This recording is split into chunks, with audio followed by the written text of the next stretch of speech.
Hello दोस्तों, नमस्कार। कैसे हैं? उम्मीद करते हैं दोस्तों अच्छे होंगे आप लोग। दोस्तों आज हम देखने जा रहे हैं डीपीएसपी यानी राज्य के नीति के निर्देशक तत्वों को।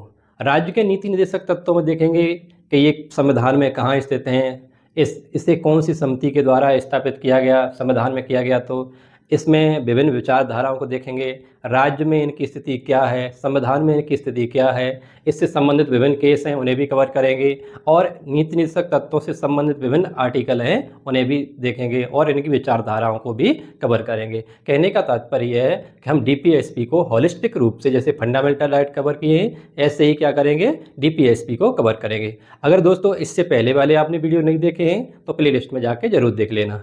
तो चलिए दोस्तों देर न करते हुए शुरू करते हैं।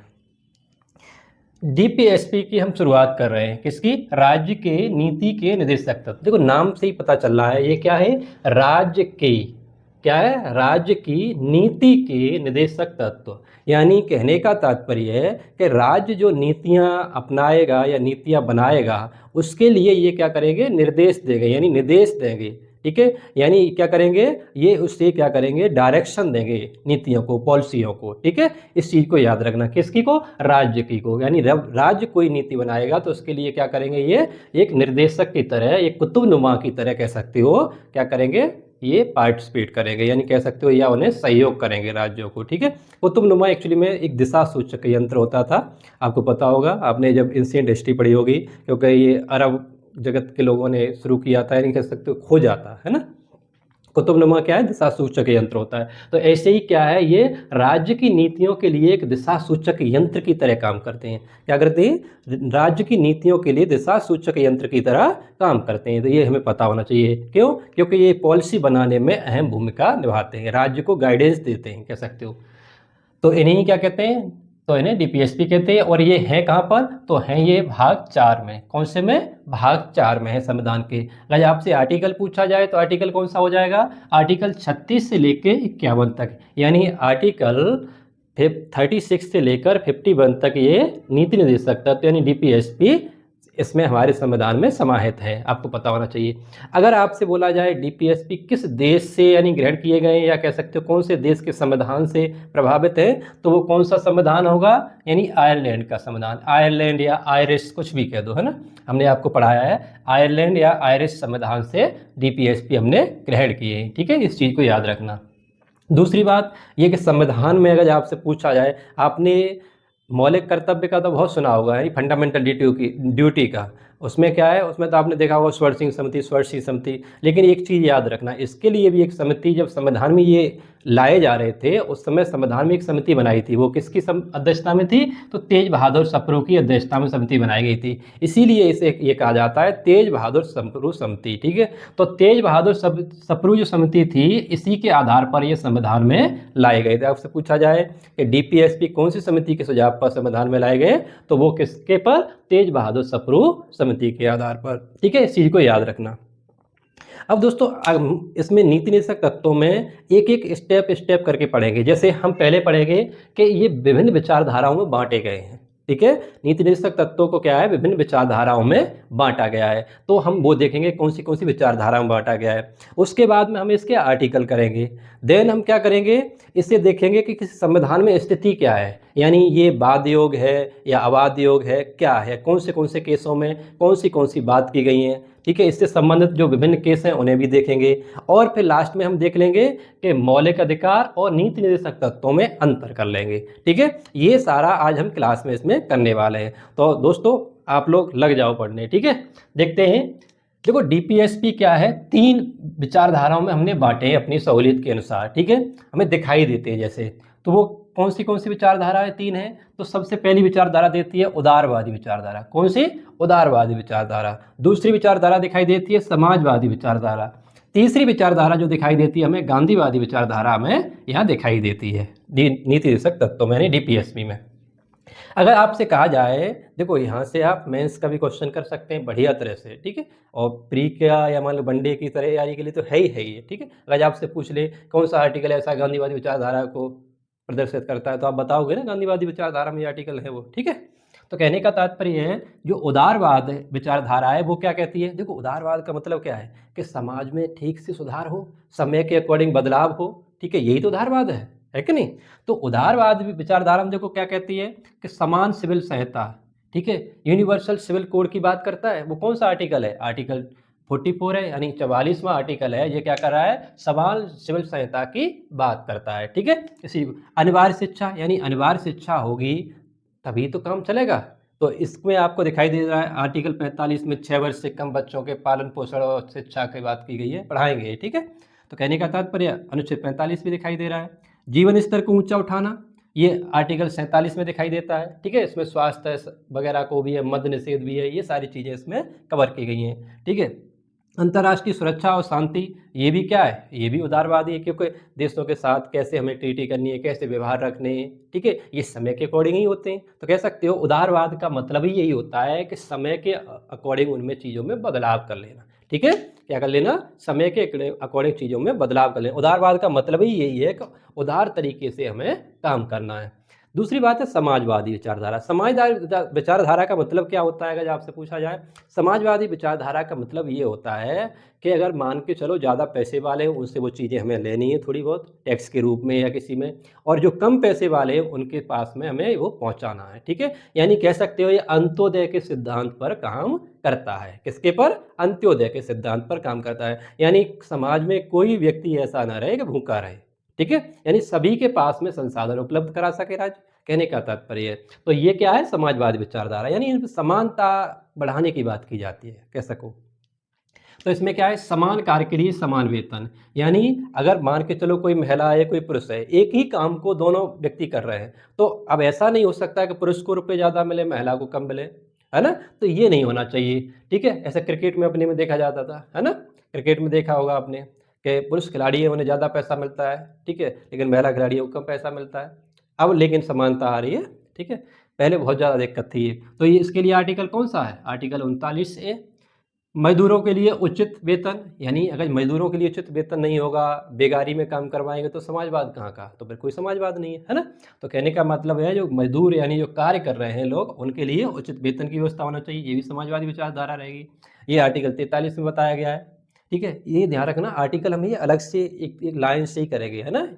ये तो हम सिर्फ आपको बता रहे हैं कि ये विचारधारा में अगर आपसे पूछ ले समाजवादी विचारधारा का कौन सा आर्टिकल दिखाई देता है, तो आप बता सको, ठीक है।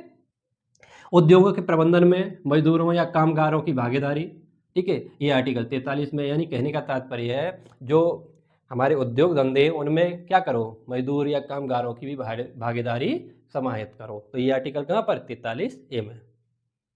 अब आपसे कहा जाए गांधीवादी, तो गांधीवादी विचारधारा आपको पता होगी, आप लोग पढ़े होंगे जीएस में। तो गांधीवादी विचारधारा क्या है, वो पंचायतों की बात करते थे, ग्राम स्वराज की बात करते थे, है नी। वो कहते थे कि बड़ी बड़ी सरकारों की कोई आवश्यकता नहीं है, पंचायतों का गठन होना चाहिए, नहीं ग्राम स्तर पर शासन होना चाहिए, ठीक है। वो कहते थे नशाबंदी हो, वो कहते थे गौ हत्या बंद हो, यानी ये सारी चीज़ें क्या थी, कुटीर उद्योग की बात करते थे, सहकारिता की बात करते थे। तो जो वो बात करते थे वही तो इसमें रहेगा, तो वही तो विचार दिखाई देते हैं इसमें, ठीक है। तो पंचायतों का गठन आर्टिकल 40 में ये दिया गया है हमारे डीपीएसपी में, ठीक है। तो ये भी क्या है, गांधीवादी विचारधारा है। कुटीर उद्योग ये कहाँ पर है, आर्टिकल 43 में दिया गया है, ठीक है। तो ये भी गांधीवादी विचारधारा है। गांधीवादी विचारधारा में ही तो गांधी जी कहा करते थे कि कुटीर उद्योगों का क्या किया जाए, विकास किया जाए, ठीक है। सहकारिता यानी कोऑपरेटिव तरीके से काम किया जाए, लोग कुछ लोग मिल के काम करें, ठीक है। तो इसके लिए आर्टिकल क्या है, आर्टिकल 43 भी है। मद्य निषेध यानी जो नशा पत्ता है वो बंद किया जाए, ठीक है। तो उसके लिए क्या है, आर्टिकल 47 है। गौ हत्या निषेध, इसके लिए आर्टिकल 48 में बात की गई है। ऐसी बातें की गई हैं, ठीक है। तो कह सकते हो हम अगर देखें अपने डीपीएसपी को 3 भागों में बांट सकते हैं, कैसे, उदारवादी, समाजवादी और गांधीवादी, ठीक है। आप लोग इसका स्क्रीनशॉट लो और आगे हम बढ़ते हैं, एक एक करके आर्टिकल सबको करते हैं, ठीक है।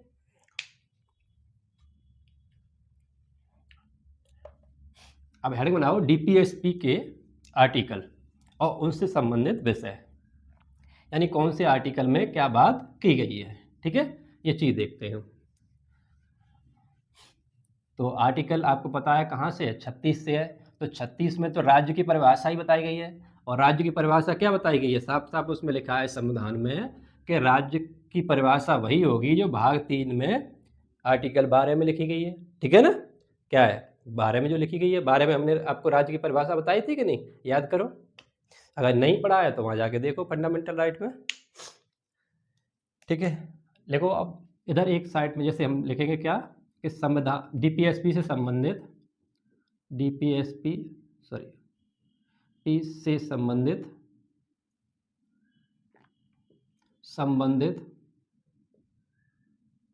आर्टिकल, आर्टिकल, ठीक है, यानी कौन से आर्टिकल में क्या क्या बोला गया है। तो आप लिखो आर्टिकल 12 सॉरी आर्टिकल 36, आर्टिकल 36 इसमें क्या बोला गया है, राज्य की परिभाषा की बात की गई है, यानी इसमें ये बोला गया है राज्य की परिभाषा क्या होगी। ठीक है, इसमें क्या कहा गया है, राज्य की परिभाषा, राज्य की परिभाषा, राज्य की परिभाषा। अब राज्य की परिभाषा क्या होगी, तो इसमें साफ साफ लिखा है संविधान में कि भाग 3 की जो परिभाषा है वही इसमें रहेगी, है ना। तो इसमें क्या कहा गया है, भाग 3 वाली परिभाषा, भाग 3 वाली परिभाषा रहेगी,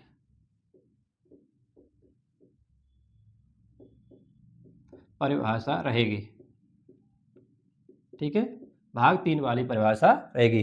ठीक है, इसमें साफ साफ लिखा हुआ है कॉन्स्टिट्यूशन में आर्टिकल 36 में कि परिभाषा क्या होगी, जो कि भाग 3 में, और आर्टिकल वो आपको पता है कौन सा था। तो आर्टिकल अगर आप लिखना चाहो तो आर्टिकल कौन सा है वो, तो आर्टिकल 12।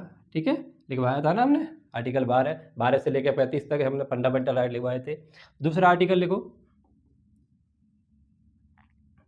आर्टिकल 37 में क्या है, कोई बताएंगे। देखो इसमें साफ साफ ये बोला गया है कि नीति निर्देशक तत्वों के जो कह सकते हो हनन होने पर आप न्यायालय में नहीं जा सकते हो। ठीक है, क्या है, नीति निर्देशक तत्वों का हनन होने पर आप न्यायालय में नहीं जा सकते हो। तो लिख लो, नीति निर्देशक तत्वों के हनन होने पर नीति निर्देशक यानी डीपीएसपी, डीपीएसपी के हनन होने पर, हनन मतलब वायलेट होने पर, ठीक है, हनन का मतलब होता है वायलेट। तो हनन होने पर, हनन होने पर, हनन होने पर न्यायालय की, न्यायालय की शरण संभव नहीं है, न्यायालय की शरण संभव नहीं है, शरण संभव नहीं है,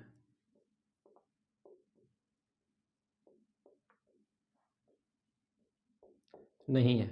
जो कहने का तात्पर्य क्या है कि आप न्यायालय में नहीं जा सकते हो, है ना, डीपीएसपी को लेकर आप न्यायालय में नहीं जा सकते। अगर आपके डीपीएसपी प्रभावित हो रहे हैं तो आप ये नहीं कह सकते हो, जैसे फंडामेंटल राइट के लिए आप आर्टिकल 32 के तहत जा रहे थे कि हमारे फंडामेंटल राइट वायलेट हो रहे हैं, तो हम आर्टिकल 32 के तहत कहाँ जा सकते हैं, सुप्रीम कोर्ट में जा सकते हैं, और आर्टिकल 226 के तहत कहाँ, हाई कोर्ट में जा सकते हैं, जैसे हमने पढ़ाया था आपको, याद करो। तो इसके लिए हनन होने पर आप कहीं नहीं जा सकते हो।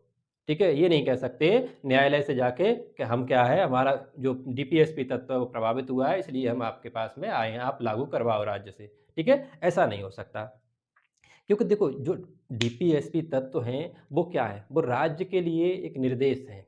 राज्य क्या करेगा, लोक कल्याणकारी राज्य की स्थापना करेगा, है ना, किसमें लिखा है, इसी में लिखा है। ठीक है, राज्य क्या करेगा, लोक कल्याणकारी राज्य की स्थापना करेगा। ठीक है, तो डीपीएसपी में ही तो लोक कल्याणकारी राज्य बन रहा है। ठीक है, क्योंकि ये क्या करते हैं, सामाजिक आर्थिक लोकतंत्र की स्थापना कर रहा है, किसकी, सामाजिक आर्थिक, अभी हम बात करेंगे आगे चल के, क्या कर रहे हैं, सामाजिक आर्थिक लोकतंत्र की स्थापना कर रहे हैं। ठीक है, तो ये राज्य के लिए कह सकते हो निर्देशक है पॉलिसी बनाने में। ठीक है, बहरहाल इसके क्या है, संभव नहीं है। आर्टिकल देखो 38,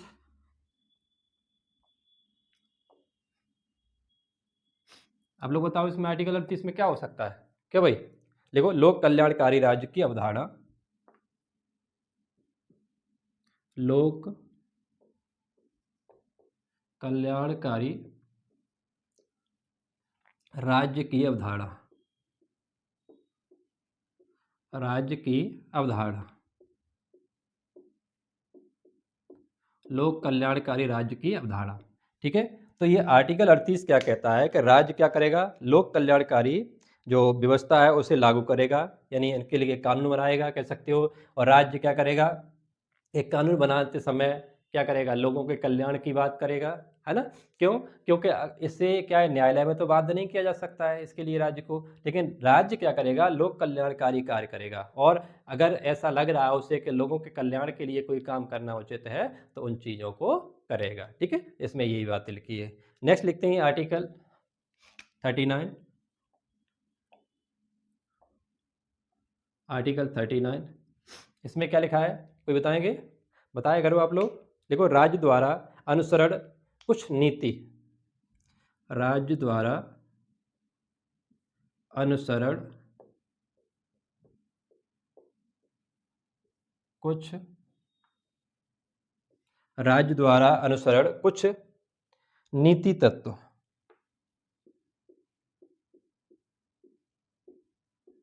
ठीक है, नीति तत्व। कहने का तात्पर्य यह है कि राज्य क्या करेगा, कुछ अनुसरण करेगा, है ना। अनुसरण क्या करेगा, कौन से नीति तत्वों का अनुसरण करेगा, आप लोग को बता सकते हैं? तो आप लिखना चाहो लिख लो। नंबर एक, जैसे पुरुष और स्त्रियों के लिए समान रूप से आजीविका, पुरुष व स्त्रियों के लिए,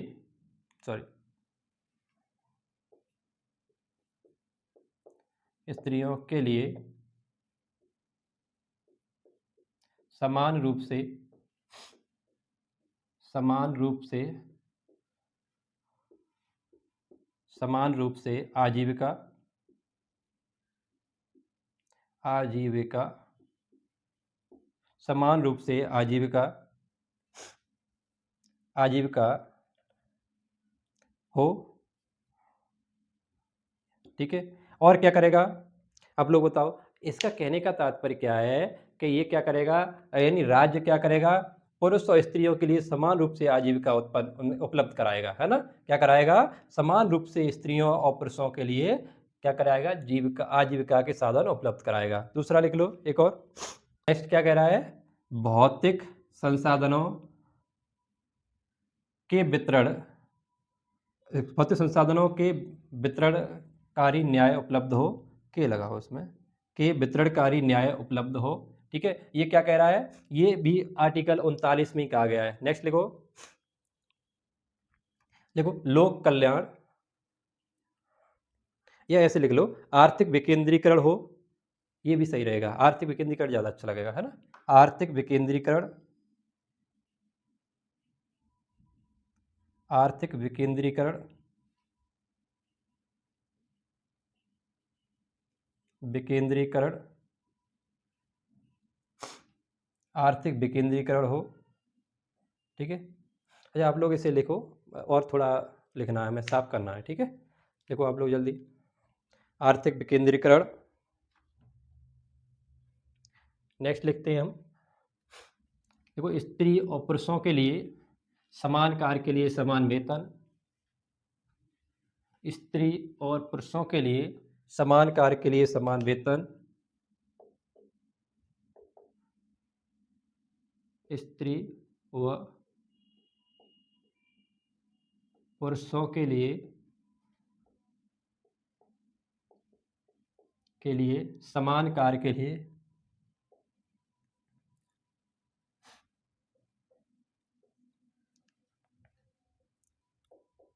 समान कार्य के लिए समान वेतन,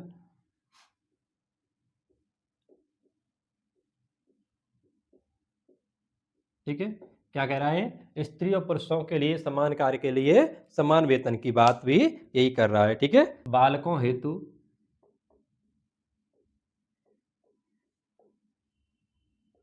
बालकों हेतु कल्याणकारी कार्य,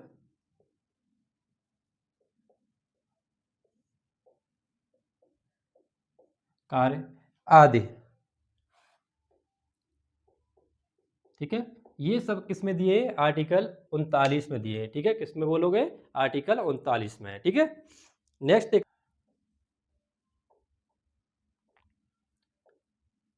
39A, इसमें क्या लिखा है, समान न्याय, समान न्याय एवं निःशुल्क निःशुल्क विधि सहायता।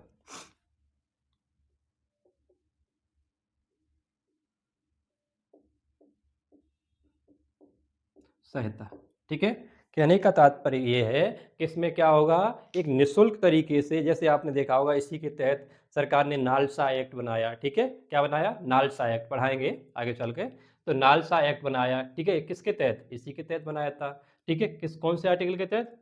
आर्टिकल 39(1) के तहत, ठीक है। समान न्याय एवं निःशुल्क विधि सहायता। नेक्स्ट लिखो आर्टिकल 40। कौन सा लिखना है? आर्टिकल 40 लिखो। अरे चलो लिख ही लो, यहीं पर अभी तो जगह है। आर्टिकल 40,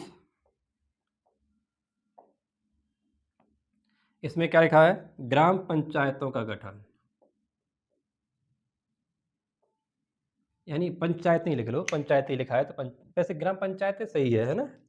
ठीक है, ग्राम भूमि तो हुई, ग्राम पंचायतों का गठन, ठीक है। ये आर्टिकल किस में है? 40 में बात की गई ग्राम पंचायतों के गठन की बात। देखो, ग्राम पंचायतों को संवैधानिक दर्जा जब देने की बात आएगी तो 73वां संविधान संशोधन रहेगा, ठीक है, भाग 9 रहेगा। लेकिन ग्राम पंचायतों के गठन की बात ही कहाँ की जा रही है, तब वो क्या रहेगा? आर्टिकल 40 रहेगा, ठीक है। इस चीज को आप याद रखना, ठीक है ना, क्योंकि ये बहुत जरूरी है। नेक्स्ट लिखो आर्टिकल 41। आर्टिकल 41 देखो, दशाओं में कुछ दशाओं में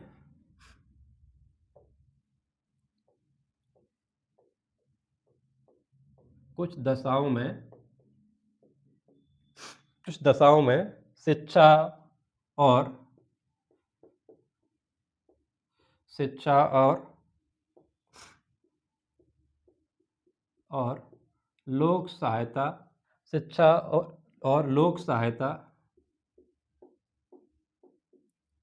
सहायता पाने का अधिकार का अधिकार, लोक सहायता पाने का अधिकार, ये किस में लिखा है? आर्टिकल 41 में। यानी कहने का मतलब यह है, कुछ दशाओं में क्या है? शिक्षा और लोक सहायता पाने का अधिकार है लोगों को, वो कुछ किस में है? आर्टिकल 41 में है, ठीक है। आर्टिकल 41 ध्यान रखना, ये सब क्या है? डीपीएसपी है, फंडामेंटल राइट नहीं है जो कि हमें मिलेंगे ही मिलेंगे। आप ये कहोगे नहीं सर ये तो मिलते नहीं हमें, देखो जरूरी नहीं है कि मिल जाए, मिल जाएंगे तो अच्छी बात है ना। वैसे मिल रहे हैं, डायरेक्टली इनडायरेक्टली देखा जाए तो, अभी बताएंगे कैसे मिल रहा है, ठीक है। ठीक है, कैसे मिल रहा है आप लोग कोई बताओ। क्या भाई? जैसे वृद्धा पेंशन, आप लोग जैसे लिखो, अगर लिखना चाहो तो देखो, जैसे वृद्धा पेंशन क्यों मिल रही है? नहीं मिल रही? लोक सहायता, वृद्धा पेंशन, पेंशन, ठीक है। वृद्धा पेंशन हो सकती है, बेरोजगारी भत्ता हो सकता है, बेरोजगारी बेरोजगारी भत्ता, ठीक है, बेरोजगारी भत्ता हो सकता है, ठीक है। मनरेगा में हो सकता है, ठीक है, मनरेगा में यानी जो काम है वो भी हो सकता है, ठीक है। अब मनरेगा की जगह बीबी राम जी हो गया है, पढ़ाएंगे हम आपको, ठीक है। तो ये सारे चीज़ें क्या है? आदि इसमें कह सकते हो आ सकती हैं, ठीक है। नेक्स्ट लिखो 42, आर्टिकल 42,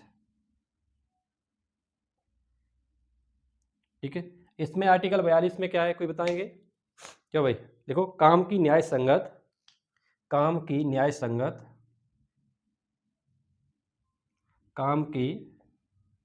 न्याय संगत न्याय संगत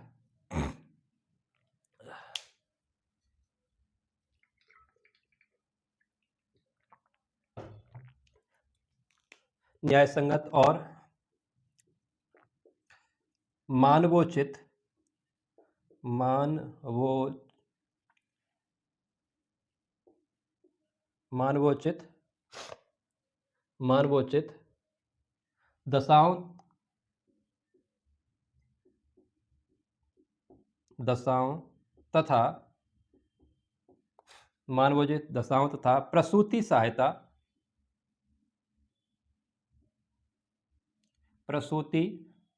सहायता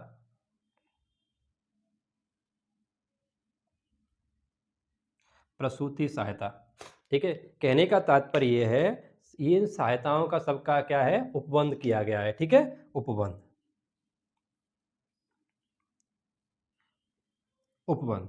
ठीक है, कहने का तात्पर्य है काम की न्याय संगत, यानी क्या है, न्याय संगत तरीके से। ठीक है, और क्या है, मनवोचित, यानी मन के अनुसार, यानी हमारे मन के अनुसार काम उपलब्ध कराने की बात की गई है। ठीक है, यानी अच्छी दिशाएं हमारे काम के लिए या हमारे एनवायरनमेंट के लिए होनी चाहिए। ठीक है, एनवायरनमेंट का मतलब ये नहीं कि वो वाला एनवायरनमेंट है ना, वो एनवायरनमेंट मतलब हमारे काम करने का एनवायरनमेंट। ठीक है, और प्रसूति सहायता, यानी जो प्रसूति महिलाएं होती हैं उनको सहायता देने की बात की गई है ना, मनवोचित दशाएं। ठीक है, ये सब उपबंध कहाँ पर किए गए, ये उपबंध किए गए। अगर आपसे अगर पूछा जाए कि प्रसूति महिलाओं के लिए हॉस्पिटलों में जो व्यवस्थाएं की गई सरकारी में, या उन्हें जो कह सकते हो जो भत्ता वगैरह टाइप का मिलता है ना, तो वो क्या है, तो वो दो तीन चीज़ हो जाएंगी। तो प्रसूति सहायता हो जाएगी, एक क्या हो जाएगा, एक लोक कल्याण की, यानी कह सकते हो कि हेल्थ की बात हो सकती है। तो दो तीन उसमें आर्टिकल समाहित हो जाएंगे। ठीक है, ये मत कह देना कि एक ही आर्टिकल, एक योजना कई चीज़ों को प्रभावित करती है। ठीक है, कई आर्टिकलों को प्रभावित करती है। ठीक है, इस चीज़ को याद रखना।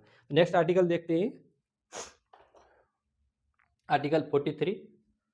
देखो, जल्दबाजी हम भी करवा सकते हैं आप चाहे तो, लेकिन हम करवाएं कि नहीं। ठीक है, क्यों, क्योंकि एक बार आपने अगर आराम से सारी चीज़ें कवर कर ली ठीक से, फिर आप उसके बाद में खूब कबड्डी खेलना, कोई दिक्कत नहीं है ना, कुछ भी करना कोई दिक्कत नहीं है। फिर क्या होता है, फिर बहुत जल्दी रिवीजन हो जाता है, लेकिन एक बार पढ़ा नहीं है कोई चीज़, तब दिक्कत होगी आपको।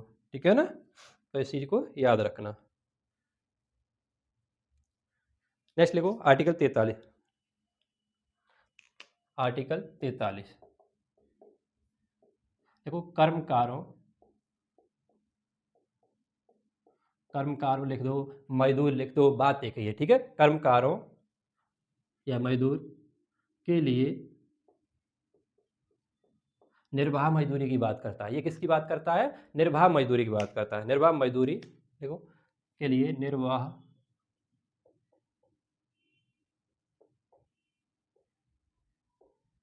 निर्वाह मजदूरी, कौमा, कुटीर अच्छा आर्टिकल लिखा नहीं है यहाँ पर, ओके,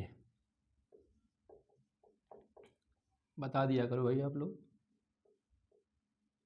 आर्टिकल 43 है ना, आर्टिकल 43 क्या कह रहा है, कर्मकारों के लिए निर्वाह मजदूरी और कुटीर उद्योग आदि के संबंध में ये बात कर रहा है। तो लिख लो, न्यूनतम, देखो निर्वाह का आप लोग न्यूनतम भी लिख सकते हो, समझ में नहीं आ रहा हो आपको तो न्यूनतम, निर्वाह का मतलब क्या है, न्यूनतम। देखो ये लिखा नहीं है संविधान में, कहीं नहीं लिखा, लेकिन समझने के लिए आपके लिए बता रहा है। ठीक है, वहाँ निर्वाह ही लिखा है। ठीक है, तो न्यूनतम मजदूरी की बात कर सकते हो, है ना, न्यूनतम मजदूरी, मजदूरी।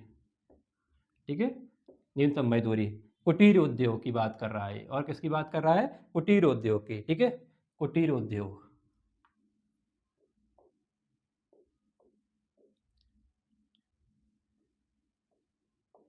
किसकी बात कर रहा है, कुटीर उद्योग की बात कर रहा है। ठीक है, याद रखोगे इसे, कुटीर उद्योग आदि की बात कर रहा है। ठीक है, और भी कह सकते हो सहकारिता की भी बात करता है ये थोड़ा सा, लेकिन सहकारिता के लिए फिर क्या है, आर्टिकल दूसरा बन गया है, तो इसलिए इसमें नहीं सहकारिता ज़्यादा बढ़ रहे हैं, इसमें कुटीर उद्योग आदि। ठीक है,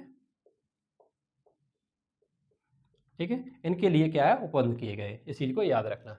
आर्टिकल 43 लिखो, 43 तो लिख गया। आर्टिकल 43 के बाद में एक 43 ए और आता है। ठीक है, कौन सा, 43 ए, इसमें क्या कहता है, को जो कर्मकार हैं, कह सकते हो जो मजदूर हैं, यानी उसमें काम करने वाले हैं, उन्हें क्या है, वहाँ के जो उद्योग है उसके प्रबंधन में सहायता, कह सकते हो सहायता नहीं, उसके प्रबंधन में साझेदारी की बात करता है। ठीक है, यानी कह सकते हो उनके हिस्सेदारी की बात करता है। तो लिखो, देखो आर्टिकल 43, 43 ए। ठीक है, ये क्या कह रहा है, उद्योगों के, उद्योगों के प्रबंधन में, उद्योगों के प्रबंधन में कर्मकारों, कर्मकारों या कार्य करने वाले या मजदूर, कुछ भी कह दो। ठीक है, कर्मकारों उद्योग प्रबंधन में कर्मकारों की हिस्सेदारी।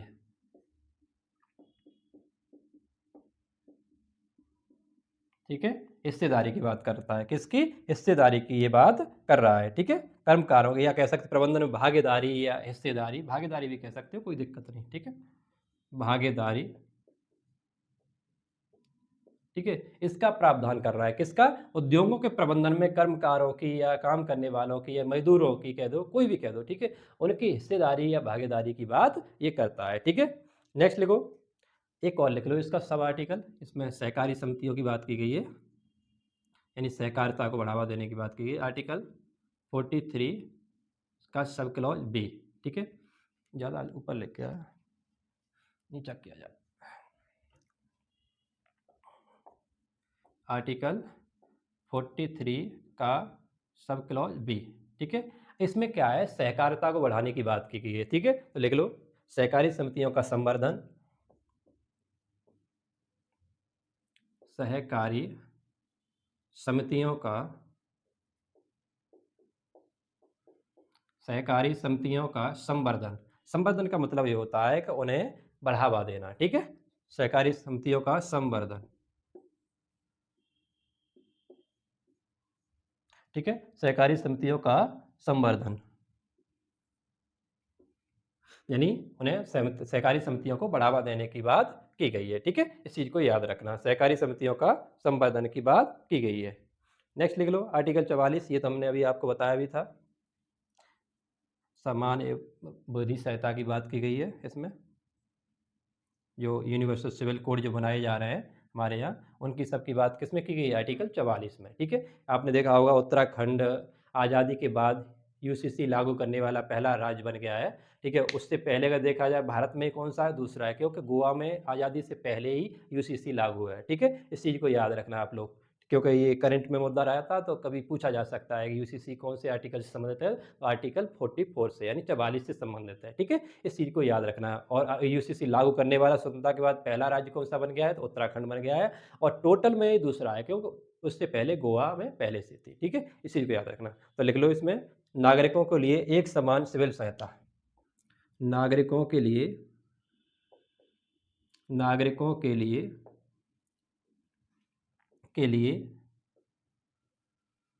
एक समान समान सिविल सहायता। ध्यान रखना, सिविल है, क्राइम वाले तो हमारे सब एक समान है सबके लिए, क्रिमिनल तो हमारे कोड है वो सारे समान है, लेकिन जो सिविल सहायता है वो भी अलग अलग है, किसी धर्म के अनुसार, किसी राज्य में अलग है, किसी राज्य में अलग है। ठीक है, ध्यान रखना।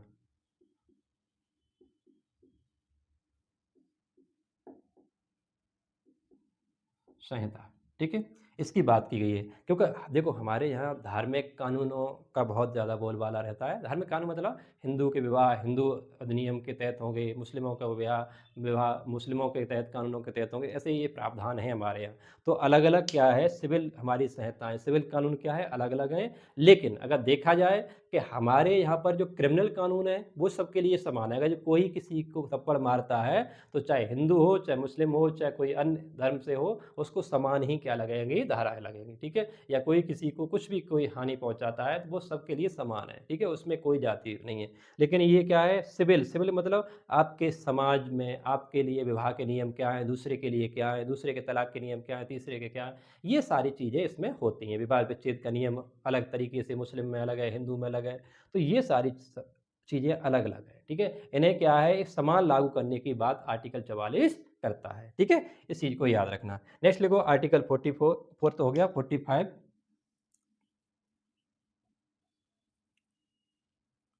45 में क्या है, कोई बताएंगे? अभी हमने आपको थोड़ी देर पहले ही बताया था कि आर्टिकल 45 कहता है कि 6 वर्ष से कम आयु की,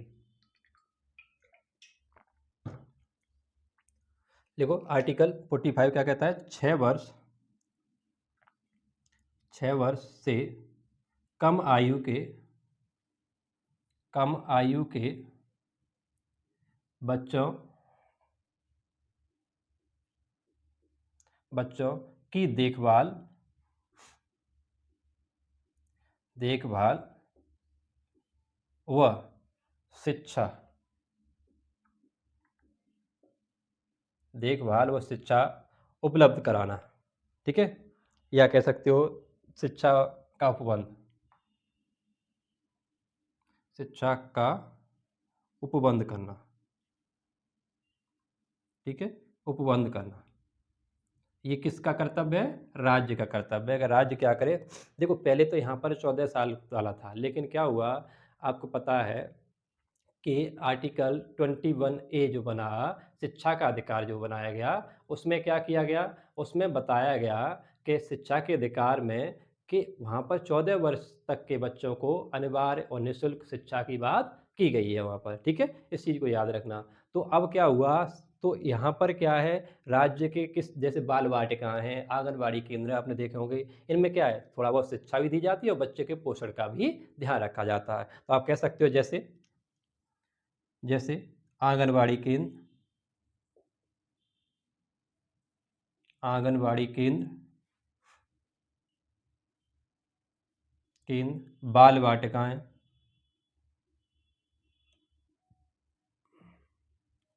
बाल वाटिकाएं आदि, ये सब क्या है, इसी में चल रहे हैं, ठीक है, इस चीज़ को याद रखना।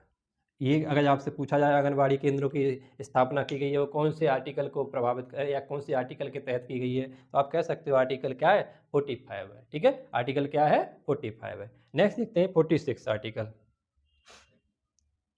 ठीक है, 46 आर्टिकल में देखते हैं क्या है, कोई बताओ 46 में क्या है,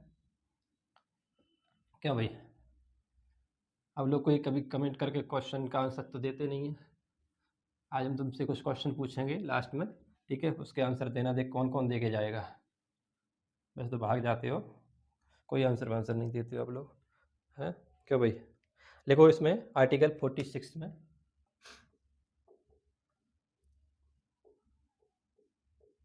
देखो इसमें SC ST वर्गों के लिए क्या की गई है, बात की है, लिख लो SC ST यानी अनुसूचित जाति, अनुसूचित जनजाति और अन्य दुर्बल वर्गों के, देखो SC, ठीक है, ST यानी अनुसूचित जाति, अनुसूचित जनजाति एवं अन्य अन्य दुर्बल सॉरी दुर्बल वर्गों, अन्य दुर्बल की शिक्षा वर्गों की शिक्षा अन्य दुर्बल वर्गों की और शिक्षा और अर्थ संबंधी हितों का और अर्थ संबंधी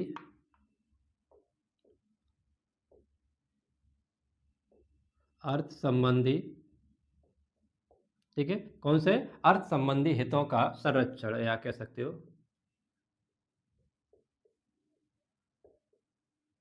हितों का संरक्षण, थोड़ा कोल्ड हो रहा है, सही नहीं हो पा रहा है ना, क्योंकि हम परहेज नहीं कर सकते, सही परहेज कर नहीं पाते, कर तो सकते हैं लेकिन कर नहीं पाते, है ना, ये कर नहीं सकते वाला अलग हो जाएगा, ठीक है, अर्थ संबंधी हितों की अभिवृद्धि या प्रबंधन, अभिवृद्धि या प्रबंधन,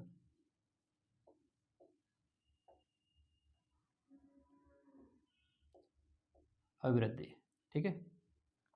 ये क्या है, कहने का तात्पर्य ये है कि SC ST वर्गों या अन्य कोई कमजोर वर्ग हैं उनके लिए शिक्षा और अर्थ मतलब धन संपत्ति पैसा के जो संबंधी हित हैं उनकी क्या है, अभिवृद्धि करना यानी बढ़ावा देना कह सकते हो, है ना, अभिवृद्धि या बढ़ावा कह सकते हो, ये ज़्यादा अच्छा लगेगा, बढ़ावा, ठीक है। ये सब किस में बोला गया है, तो आर्टिकल 46 में बोला गया है, ठीक है, यानी आर्टिकल 46 में ये बात की गई है, ठीक है।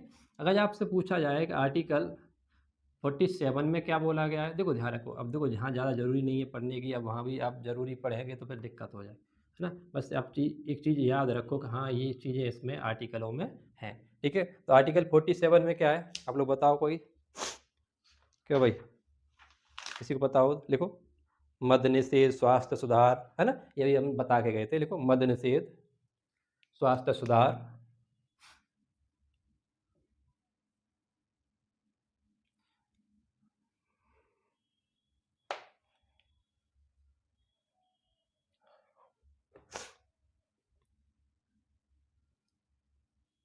निषेध, मद्य निषेध, स्वास्थ्य सुधार, स्वास्थ्य स्वास्थ्य सुधार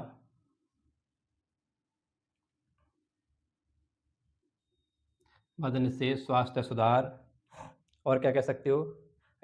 आप ये भी कह सकते हो कि जैसे मदिरा वगैरह है, इनकी भी मदिरा या अन्य, ऐसे लिख लो, मदिरा या अन्य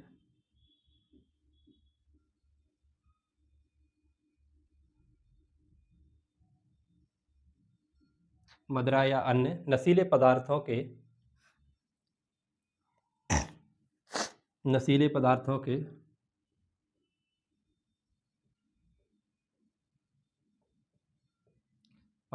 के उपयोग पर प्रतिबंध।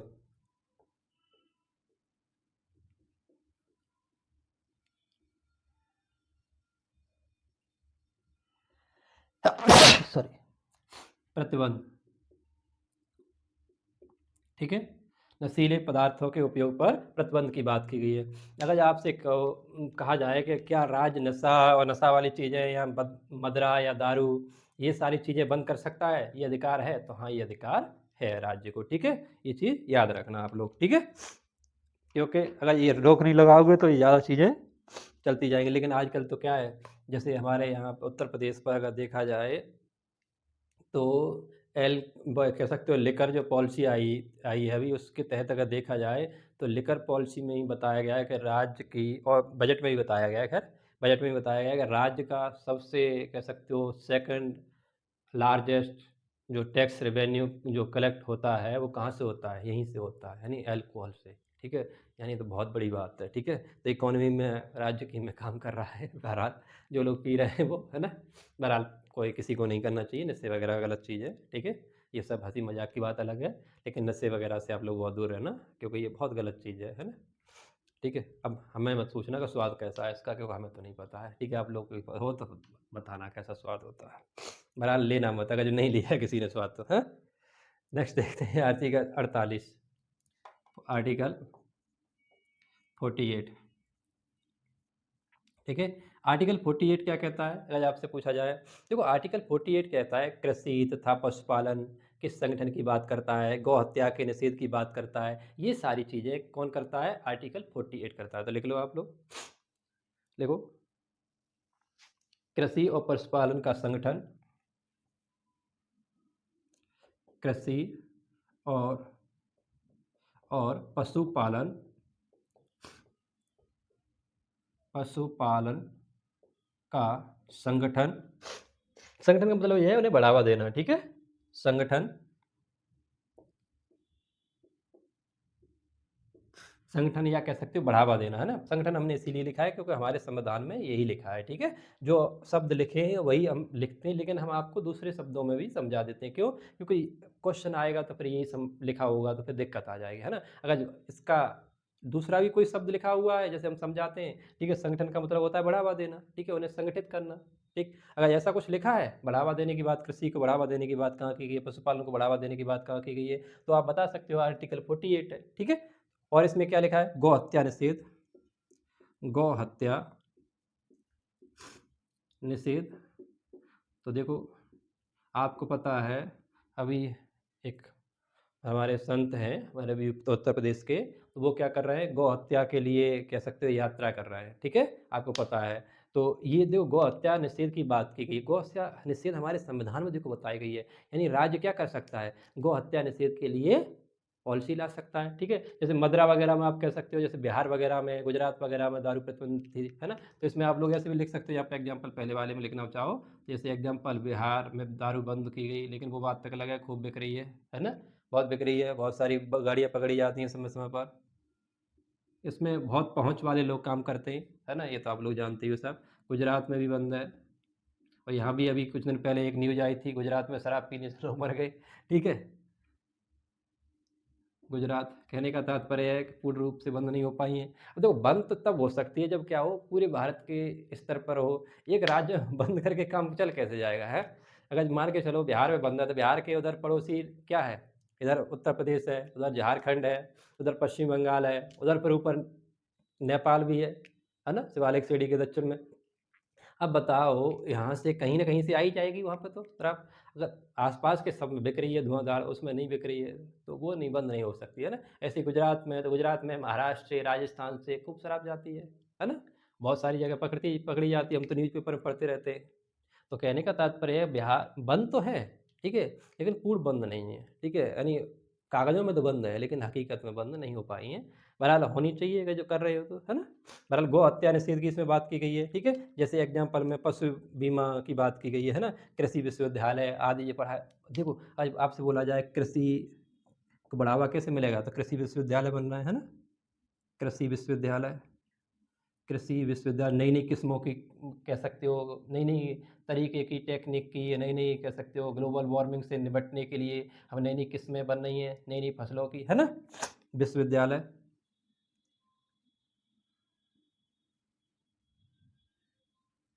विश्वविद्यालय की स्थापना, की स्थापना, ठीक है।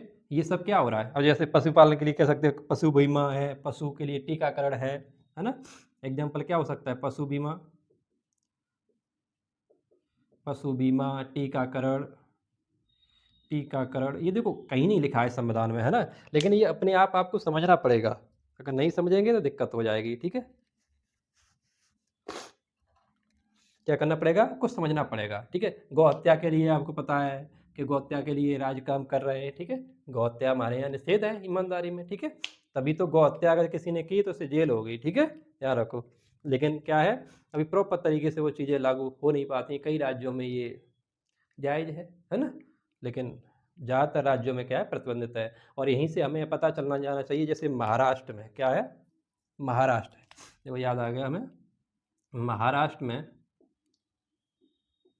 महाराष्ट्र में क्या किया है, गौ हत्या को राज्य माता का दर्जा दिया गया, क्या दिया गया है, गौ माता को राज्य माता, ठीक है, राज्य माता का दर्जा दिया गया है। कहाँ पर दिया गया है, महाराष्ट्र में दिया गया है, ठीक है। तो ये करंट का क्वेश्चन भी इसमें शामिल हो गया। नेक्स्ट देखते हैं आर्टिकल 48A, ठीक है, कौन सा, आर्टिकल 48A। 48A में एनवायरनमेंट की बात की गई है, पर्यावरण के संरक्षण की बात की गई है, पर्यावरण वन्य जीवों के संरक्षण की बात की गई है, ठीक है, इस चीज़ को याद रखना आप लोग। तो लिखो आर्टिकल 48A।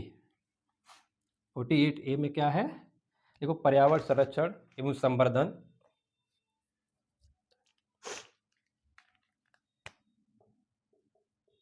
आर्टिकल 48 का ए है, ठीक है। ये क्या कह रहा है, पर्यावरण, पर्यावरण का संरक्षण एवं संवर्धन, का संरक्षण, संरक्षण एवं संवर्धन, संवर्धन, ठीक है, इनकी बात की गई है। और क्या किया है, तथा,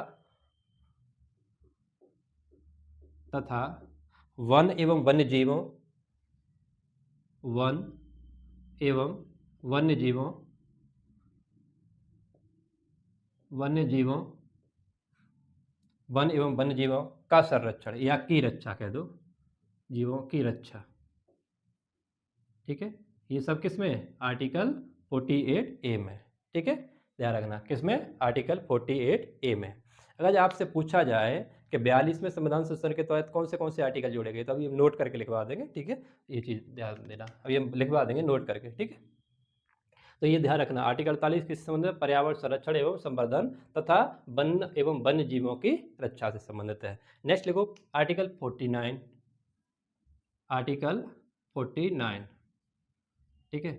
49 में क्या कहा गया है, क्यों भाई कोई बताएंगे 49 में क्या है,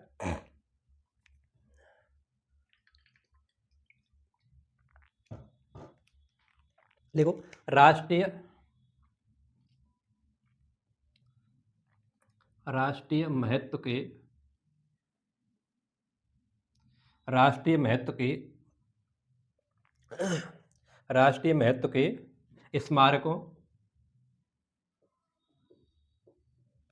राष्ट्रीय महत्व के स्मारकों, स्थलों, स्मारकों स्थानों कह सकते हो, कोई दिक्कत नहीं है ना, स्मारकों स्थानों और वस्तुओं का, स्मार गलत लिख दिया है ना, स्मारकों, स्मारकों स्थानों स्मारकों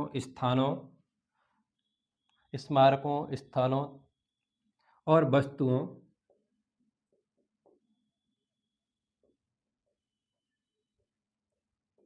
वस्तुओं का संरक्षण।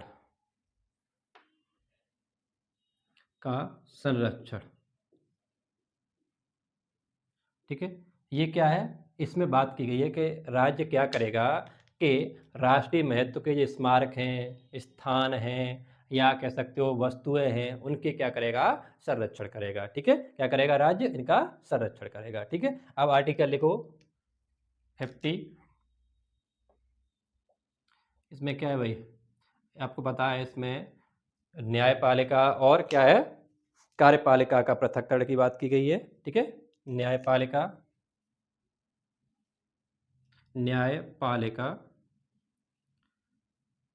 व कार्यपालिका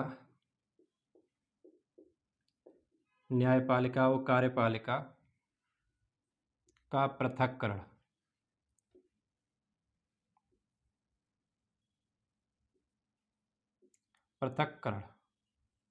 ठीक है, पृथक्करण, इसे याद रखेंगे, पृथक्करण। ठीक है, कहने का तात्पर्य यह है कि न्यायपालिका और कार्यपालिका अपने अपने क्षेत्रों में काम करें। ठीक है, और ये एक दूसरे के में क्या है, व्यवधान न पहुंचाएं। ठीक है, इसीलिए ये क्या किया गया है, हमारे राज्य के नीति के निर्देशक तत्वों में कार्यपालिका और न्यायपालिका के सेपरेशन की बात की गई है। ठीक है, पृथक्करण की बात की गई है। अब एक आर्टिकल और रह जाता है यहाँ पर, उसे और देख लो, आर्टिकल 51। इसमें क्या किया गया है, अंतर्राष्ट्रीय संधि समझौते आदि के बारे में प्रावधान किए गए हैं। तो आप लोग लिख लो, अंतर्राष्ट्रीय शांति और सुरक्षा की अभिवृद्धि, अंतर्राष्ट्रीय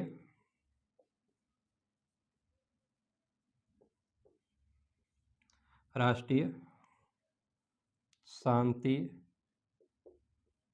व सुरक्षा की अभिवृद्धि।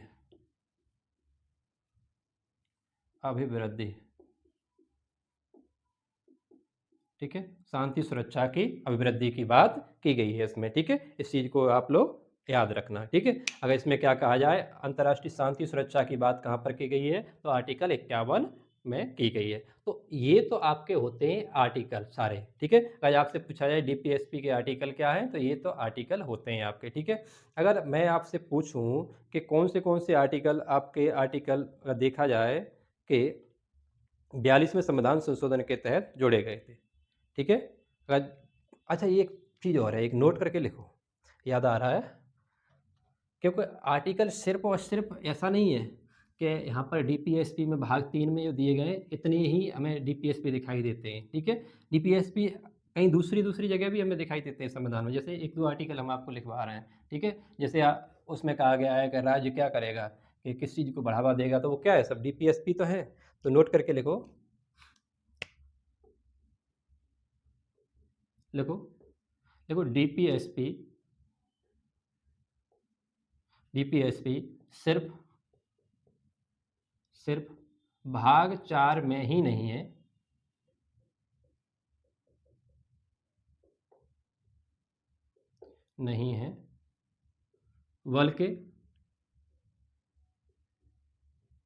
बल्कि अन्य स्थानों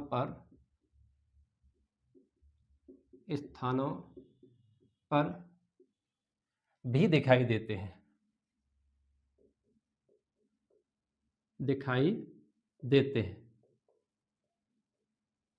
ठीक है, अन्य स्थानों पर भी दिखाई देते हैं। अब जैसे, अब लोग कोई बताओ, कुछ बताओ, देखो आर्टिकल 350A, जैसे आर्टिकल 350A, इसमें क्या है, कोई बता सकते हैं क्या भाई? इसमें एक्चुअली में कहा यह गया है, प्रारंभिक स्तर पर राज्य क्या करेगा, मातृभाषा में शिक्षा देने की प्रयास करेगा। तो लिखो, देखो, राज्य प्राथमिक स्तर पर राज्य प्राथमिक स्तर पर राज्य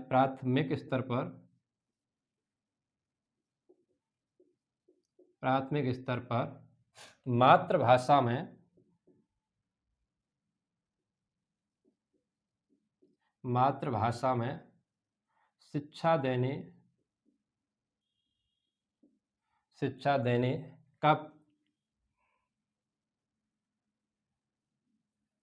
का प्रयास करेगा। ठीक है, तो ये कहाँ पर है आर्टिकल? ये आर्टिकल 350 ए में कहा गया है कि राज्य क्या करेगा? प्राथमिक स्तर पर मातृभाषा में शिक्षा देने का काम करेगा। ठीक है, एक आध आर्टिकल और लिख लो। लिखो आर्टिकल 351।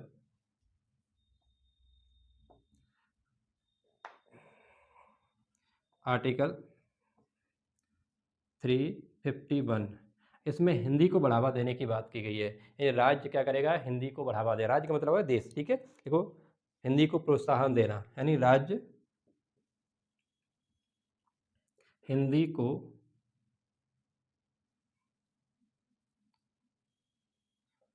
को प्रोत्साहित या प्रोत्साहन देगा।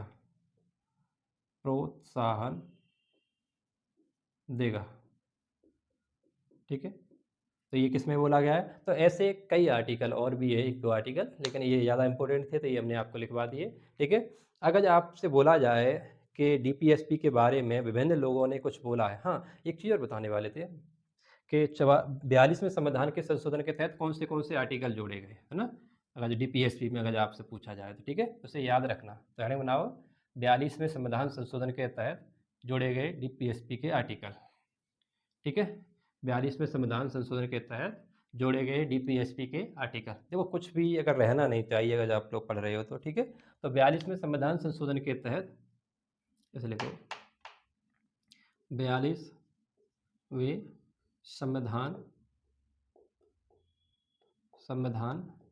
संशोधन के तहत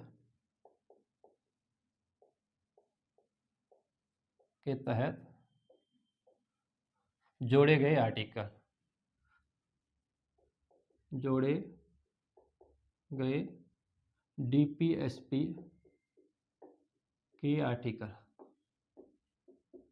ठीक है, कौन से हैं? Number 1 39A। ठीक है, नेक्स्ट लिखो 43A। ठीक है, एक आध और लिख लो 48A। ठीक है, और है 39 चा। 39 का चा का मतलब होगा ऐप, है ना? चा लिख लो, ऐप लिख लो, कुछ भी लिख लो। ठीक है, ये सारे आर्टिकल क्या है? जोड़े गए हैं। ठीक है, इस चीज़ को याद रखना। सहकारी समितियां हैं, वो आपको पता है 99वें संविधान संशोधन के द्वारा, यानी कह सकते हो अगर आपसे बोला जाए कि 43B कब जोड़ा गया, तो वो 99वें संविधान संशोधन के तहत जोड़ा गया। जब संविधान संशोधन करवाएंगे तब बहुत ज़्यादा करवा देंगे उसे। ठीक है, अगर आपसे पूछा जाए कि डीपीएसपी के बारे में विभिन्न लोगों ने क्या क्या बोला था, ठीक है, ये कभी कभी पूछ लेता है आयोग, तो लिखो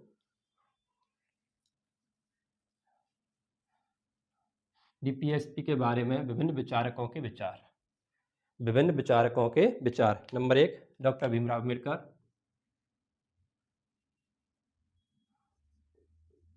doctor BR Ambedkar.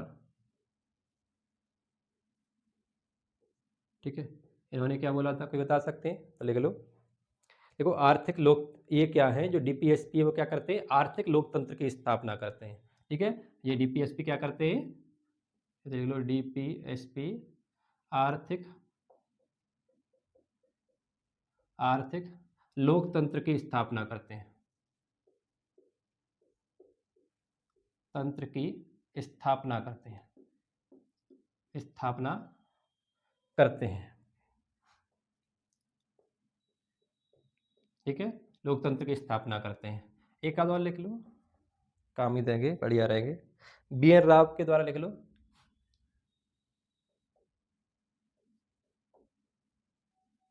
BN Rao के द्वारा क्या बोला गया था? क्यों भाई, कोई बता सकते हो BN राव साहब के द्वारा क्या बोला गया था? लिख लो, राज्य या सरकार के लिए क्या है? ये एक मार्गदर्शक है ना? यह मार्गदर्शन देते हैं, कह सकते हो। लिख लो, यह राज्य या सरकार को मार्गदर्शन देते हैं। ठीक है, मार्गदर्शन देते हैं। अगर आपसे पूछा जाए के एम पाड़िकर ने क्या बोला था, के एम पाड़िकर, पाडिक्कर होगा है ना, पाड़िकर, ठीक है, के एम पाड़िकर, इन्होंने कहा था ये आर्थिक क्षेत्र में समाजवाद है। डीपीएसपी क्या है, आर्थिक क्षेत्र में समाजवाद है, ठीक है। इन्होंने कहा कि यह जो डीपीएसपी है वो क्या है, आर्थिक क्षेत्र में समाजवाद है, आर्थिक क्षेत्र में समाजवाद, समाजवाद, ठीक है। अगर आपसे पूछा जाए ये किसने बोला था, आर्थिक क्षेत्र में समाजवाद है, तो वो के एम पाड़िकर साहब ने बोला था। ग्रेनवेल ऑस्टिन ने क्या बोला था, ग्रेनवेल ऑस्टिन, ऑस्टिन, ठीक है। ग्रेनवेल ऑस्टिन ने क्या बोला है, तो इन्होंने कहा था कि सामाजिक क्रांति के उद्देश्य को बढ़ावा देते हैं। किसे, सामाजिक क्रांति, सामाजिक क्रांति के उद्देश्य को बढ़ावा देते हैं,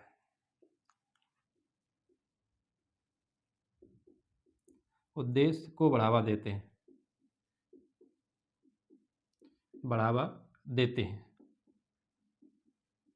ठीक है। ये क्या करते हैं, सामाजिक क्रांति के उद्देश्य को बढ़ावा देते हैं, ठीक है। इस चीज़ को याद रखना, इतने ही बहुत हैं, इसमें ज़्यादा आपको ज़रूरत नहीं है, ठीक है। इस चीज़ को याद रखना। अब हम देखते हैं कि डीपीएसपी से संबंधित कुछ क्या हुए थे, केस आए थे, क्या हुए थे, कुछ केस आए थे। तो केस के बारे में, अच्छा आप लोग या तो एक काम करो, आप लोग पहले ये देख लो कि डीपीएसपी और मूल अधिकारों में अंतर क्या है, बताओ क्या देखेंगे आप लोग पहले, ठीक है।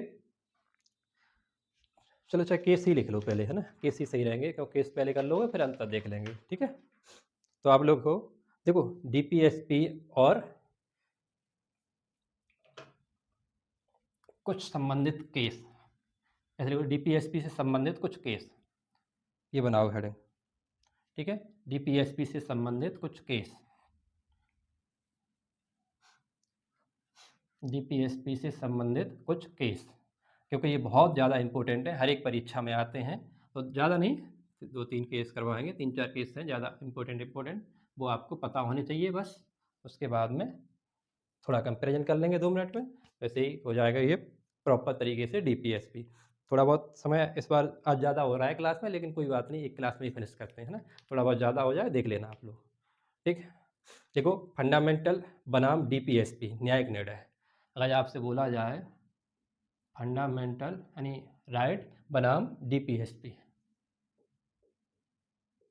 बनाम डीपीएसपी, न्यायिक निर्णय,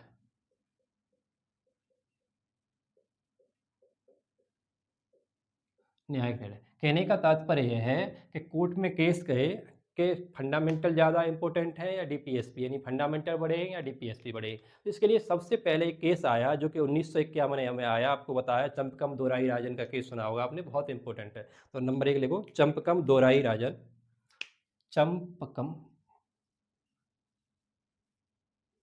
चंपकम दोराई राजन, आधा कहा आएगा, चंपकम दोराई राजन बनाम मद्रास राज्य का था, है ना, बनाम मद्रास राज्य, मद्रास राज्य, ये कब आया था, 1951 में, ठीक है, 1951 में आया था, ठीक है। इस चीज़ को याद रखना। तो ये जो केस क्या था, इसमें चैलेंज किया गया, यानी न्यायालय में जाया गया कि इसमें कहा गया कि जो डीपीएसपी ज़्यादा सर्वोच्च है या फंडामेंटल राइट ज़्यादा सर्वोच्च है, नहीं कह सकते हो। इसमें क्या हुआ, सर्वप्रथम मामला गया कि फंडामेंटल ज़्यादा प्रभावी है या डीपीएसपी, ठीक है। इसमें क्या गया मामला क्या था, तो मामला था कि फंडामेंटल और डीपीएसपी में से कौन ज़्यादा प्रभावी है, कौन ज़्यादा प्रभावी है, ज़्यादा प्रभावी है, ठीक है, प्रभावी है। ये क्या गया, डिसीजन गया, सॉरी डिसीजन के लिए गया। तो डिसीजन में सुप्रीम कोर्ट ने जो निर्णय दिया वो क्या दिया था, तो निर्णय क्या आया, ऐसे लिख लो, सुप्रीम कोर्ट का निर्णय, ये ज़्यादा अच्छा लगेगा, का निर्णय। ठीक है, सुप्रीम कोर्ट का निर्णय क्या था? सुप्रीम कोर्ट ने कहा कि फंडामेंटल राइट प्राथमिक है और डीपीएसपी द्वितीयक है। ठीक है, उसने क्या कहा कि फंडामेंटल राइट पहले है, डीपीएसपी सेकेंडरी है। ठीक है, इसने कहा, सुप्रीम कोर्ट ने, फंडामेंटल राइट प्राथमिक है, प्राथमिक है, प्राथमिक है, और डीपीएसपी, और डीपीएसपी द्वितीयक है। क्या है? सेकेंडरी है। ठीक है, द्वितीयक है। कहने का मतलब ये रहा कि द्वितीयक कह दो, कोई दिक्कत नहीं। ठीक है, द्वितीयक कहने का मतलब क्या रहा कि फंडामेंटल राइट बड़े हैं। ठीक है, क्या है? फंडामेंटल राइट बड़े हैं अकॉर्डिंग टू डीपीएसपी। ठीक है, बात तो यही निकल के आई। तो अगर आपसे बोला जाए क्या निर्णय था, तो फंडामेंटल राइट बड़े हैं किससे? डीपीएसपी से। ठीक है, इस चीज़ को याद रखना। ठीक है, तो इसमें ये बोला गया कि अगर सरकार कोई संशोधन करती है और उसमें फंडामेंटल राइटों पर डीपीएसपी को प्रभावी बनाती है, तो वो क्या होगा?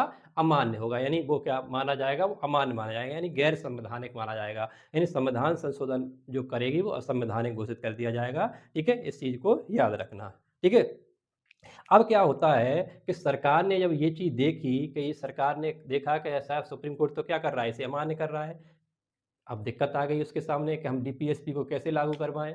फिर क्या हुआ, तो सरकार ने क्या किया, 15(4), 16(4) जो उसमें जोड़े गए आर्टिकल, आपको पता है हमने पढ़ाए थे फंडामेंटल राइट में, ये बाद में जोड़े गए। तो इसमें क्या किया गया कि संपत्ति के संबंध में, या कह सकते हो राज्य के, क्या किया गया, सार्वजनिक उद्देश्य से राज्य फंडामेंटल राइटों को प्रभावित कर सकता था। कहने का मतलब ये है। ठीक है, जैसे 15(4) है, 16(4) है, उस आर्टिकलों को। लेकिन इसमें क्या आ गया, तो इसी को लेकर प्रथम कह सकते हो और द्वितीय संशोधन को लेकर ही, तो लिखो इसमें एक बात, लिखो लिखो, प्रथम व द्वितीय संविधान संशोधन के तहत, संविधान संशोधन के तहत, संशोधन के तहत, के तहत संशोधन के तहत आर्टिकल 15(4), 15(4), 16(4) को जोड़ा गया, को जोड़ा गया, या ऐसे कर लो, जोड़कर, को जोड़कर पिछड़े वर्गों के लिए, ऐसे लिख लो, पिछड़े, पिछड़े व कमजोर वर्ग, कमजोर वर्ग, वर्गों के लिए विशेष प्रावधान किए गए। है ना? क्या किए गए? विशेष प्रावधान किए गए, विशेष प्रावधान किए गए, प्रावधान किए गए। अब विशेष प्रावधान किए थे, क्या किए थे? तो इसमें लिखा था, उसने संशोधन में सरकार ने, कि आर्टिकल 15(4) और 16(4) है, ये क्या कर सकते हैं, पिछड़े और वंचित वर्गों के क्या कर सकते हैं, यहाँ पर शिक्षण संस्थानों में या रोजगार में क्या कर सकते हैं कि समानता के अधिकारों को क्या कर सकते हैं, वॉयलेट कर सकते हैं। यानी तो वो समानता के अधिकार को वॉयलेट नहीं माना जाएगा। फिर क्या हुआ, इसी के संबंध में एक केस गया, यानी इसी, इन दोनों संशोधनों को क्या किया गया, एक चुनौती दी गई। वो चुनौती कौन से केस में दी गई, तो आप लोग लिखो, ऊपर केस लिख देते हैं, है ना। वो एक केस था केरल एजुकेशन बिल बाद 1956। ठीक है, कौन सा? केरल एजुकेशन बाद 1956, केरल एजुकेशन बाद 1956, केरल एजुकेशन बाद 1956, केरल एजुकेशन, केरल एजुकेशन,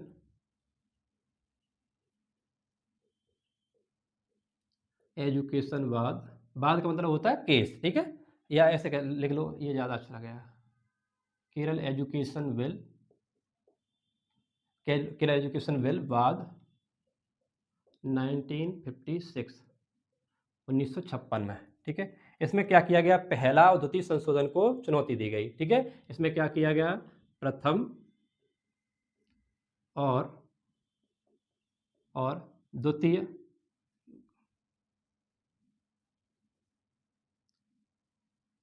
द्वितीय संविधान संशोधन को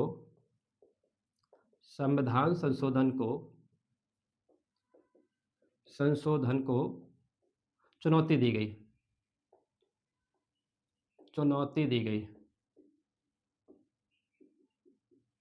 ठीक है, क्या किया गया? इन दोनों संशोधनों को चुनौती दी गई। किसको? प्रथम को और सेकंड को। और न्यायालय ने कहा कि जो प्रथम और द्वितीय संशोधन जो हुए हैं वो संवैधानिक हैं। तो अब इसमें न्यायिक निर्णय क्या था? आज आपसे पूछा जाए न्यायालय का निर्णय क्या रहा, तो न्यायालय का निर्णय ये रहा, न्यायालय ने इसे संवैधानिक माना, दूसरे और पहले संशोधन को। ठीक है, क्या माना? संवैधानिक माना। और संवैधानिक मानने पर ही क्या हुआ, तो कह सकते हो डीपीएसपी को कुछ न कुछ कह सकते हो छूट दी गई। ठीक है, तो लिख लो, सुप्रीम कोर्ट ने या न्यायालय ने, है ना, न्यायालय ने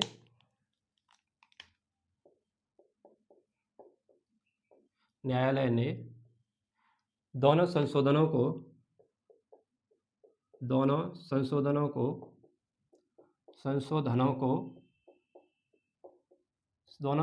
को संवैधानिक माना, यानी सही माना। संवैधानिक का मतलब होता है सही माना। संवैधानिक माना,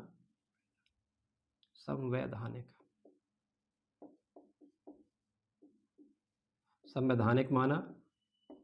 ठीक है, क्या माना? संवैधानिक माना। ठीक है, यानी संवैधानिक घोषित किया और कहा कि सरकार क्या कर सकती है कि इरादा सही रख रही है ना। और सरकार क्या कहा कि सरकार का इरादा ठीक है, सरकार का इरादा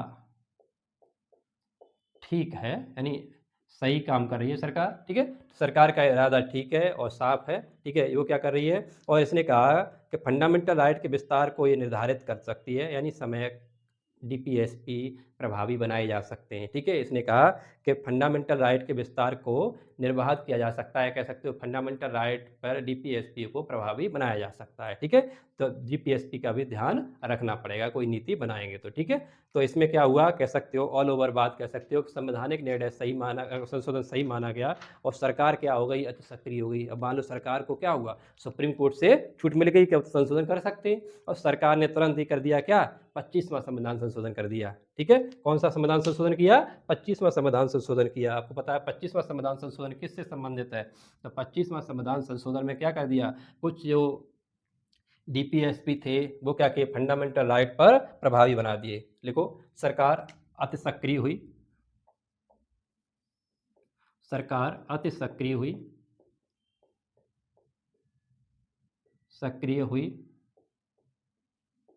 और आज सरकार अति सक्रिय हुई और 25वां संविधान संशोधन के तहत 25वां संविधान संशोधन के तहत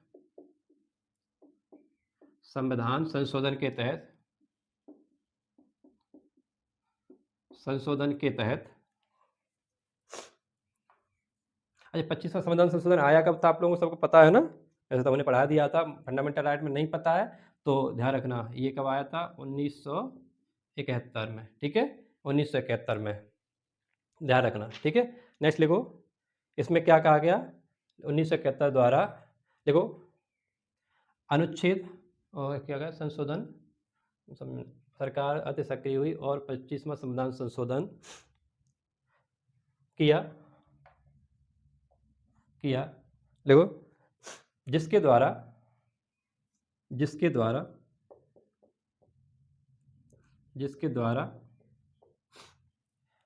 आर्टिकल 31C जोड़कर कहा कि आर्टिकल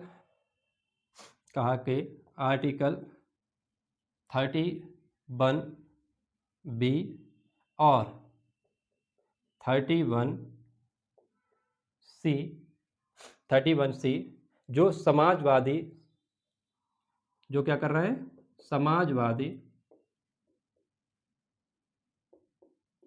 समाजवादी शब्द को लागू करते हैं,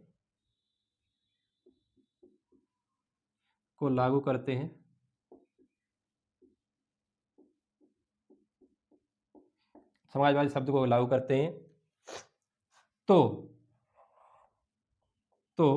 आर्टिकल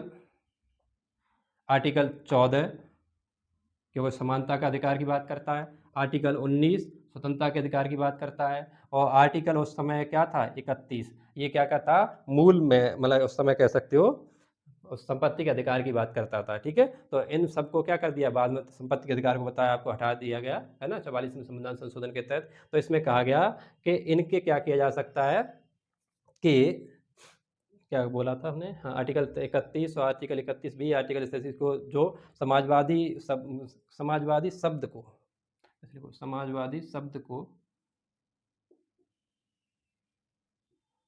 को लागू करते हैं, तो उसमें क्या कहा गया कि ये आर्टिकल 14, 19 और 31 को क्या कर सकते हैं, उल्लंघन नहीं माना जाएगा। ठीक है, अगर ऐसा कहा जाता है कि हम क्या कर रहे हैं कि आर्टिकल 31 और आर्टिकल यानी कह सकते हो 31C और 31B अगर फंडामेंटल राइटों पर प्रभावी बनाए जा रहे हैं या उनमें कोई कह सकते समाजवादी विचारधारा लाई जा रही है, तो क्या माना जाएगा कि आपका आर्टिकल 14 और 19 और 31 इन्हें वायलेट नहीं माना जाएगा। ठीक है, तो लिख लो का उल्लंघन नहीं माना जाएगा, उल्लंघन नहीं माना जाएगा।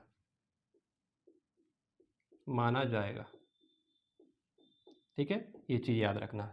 अब क्या हुआ आपको पता है, केशवानंद भारती बनाम केरल राज्य जो मामला आया था, वो मूल रूप से जो संविधान संशोधन कौन सा था, 25वां था, इसी को तो चुनौती दी गई थी, है ना। 25वें संविधान संशोधन को चुनौती दी गई थी। किसे? 25वें संविधान संशोधन को चुनौती दी गई थी। तो आप लिखो केशवानंद भारती बनाम केरल राज्य।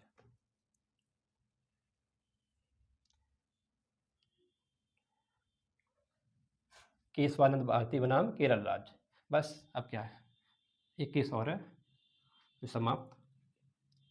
केशवानंद भारती बनाम केरल राज्य 1973 में आया था ये। केशवानंद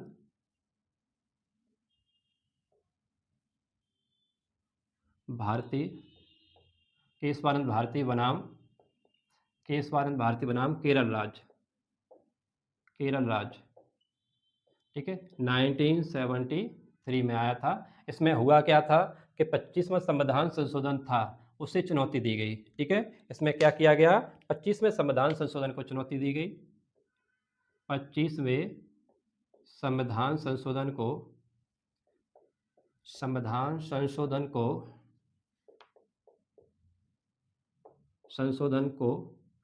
दी गई।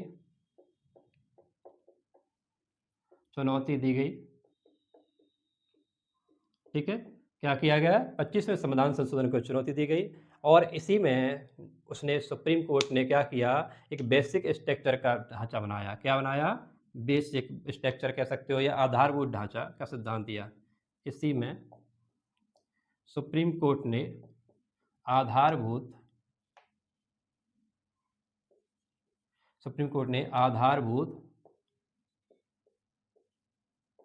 ढांचे का सिद्धांत दिया।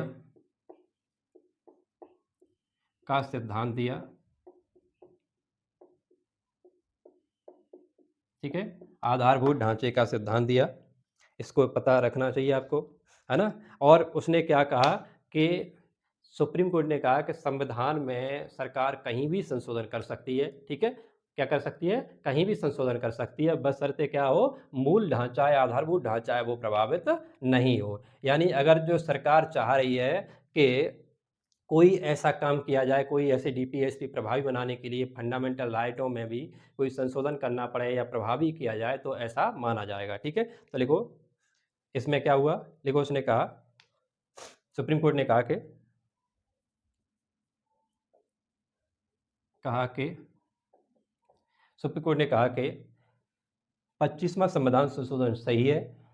ठीक है, 25वां कॉन्स्टिट्यूशनल अमेंडमेंट ठीक है ना। और उसने कहा कि कुछ डीपीएसपीओ के लागू करने के लिए फंडामेंटल राइटों को प्रभावित किया जा सकता है। ठीक है, इसमें क्या कहा कि कुछ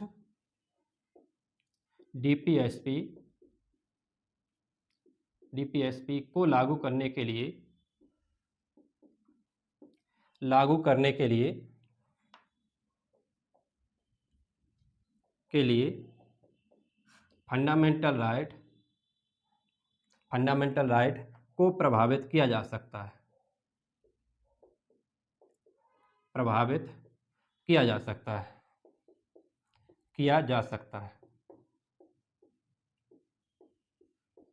जा सकता है। अब कुछ कौन से बताए थे, कुछ तो आपको पता है आर्टिकल कौन से बताए थे। जैसे अगर आपसे बोला जाए कुछ कौन से थे, तो आर्टिकल 31 बी और आर्टिकल 31 सी। ठीक है, ये आर्टिकलों की बात की गई। ये क्या है, फंडामेंटल राइट पर भी कह सकते हो प्रभावी होते हैं। ठीक है, अब इसी के तहत क्या हो रहा है, 42वें संविधान संशोधन के तहत सरकार, फिर अब सरकार को क्या मिला, सरकार ने कहा मजा आ गया, अब तो कुछ भी कर सकते हैं, संशोधन कर सकते हैं। तो फिर सरकार ने क्या किया कि 42वें संविधान संशोधन के तहत जो आर्टिकल जो 31 सी है, इसके तहत और भी क्या किया, फंडामेंटल राइटों पर कह सकते हो डीपीएसपी प्राथमिक बना दिए या प्रभावी बना दिए। तो फिर दिक्कत हुई है ना। तो सरकार ने क्या किया, देखो आगे एक पॉइंट बना लो। देखो सरकार अति सक्रिय हुई फिर दोबारा, है ना। अति सक्रिय होने के बाद उसने क्या किया, 42वां संविधान संशोधन के तहत सरकार ने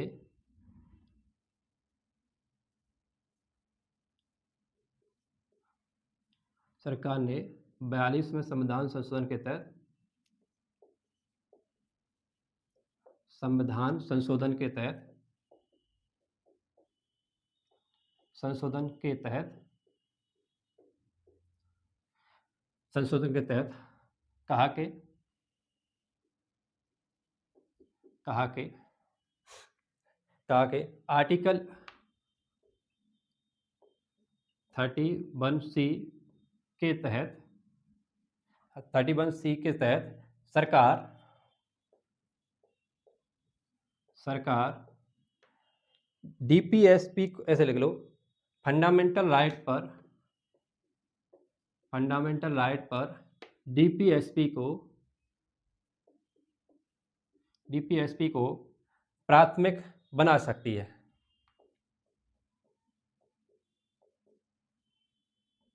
प्राथमिक बना सकती है। ये तो बहुत बड़ी बात हो गई है ना। यानी कहने का मतलब क्या हुआ, फंडामेंटल राइट यहाँ तो बहुत कम हो गए, है ना। अब ये प्रॉब्लम हो गई। अब क्या किया गया, इसी बात को लेकर एक और न्यायालय में निर्णय गया, मिनर्वा मिल्स, है ना। आप लोगों ने सुना होगा मिनर्वा मिल्स का मामला सुना होगा, तो आप लोग एक और लिख लो केस, लास्ट केस है ना। देखो मिनर्वा मिल्स बनाम भारत संघ, मिनर्वा मिल्स बनाम भारत संघ,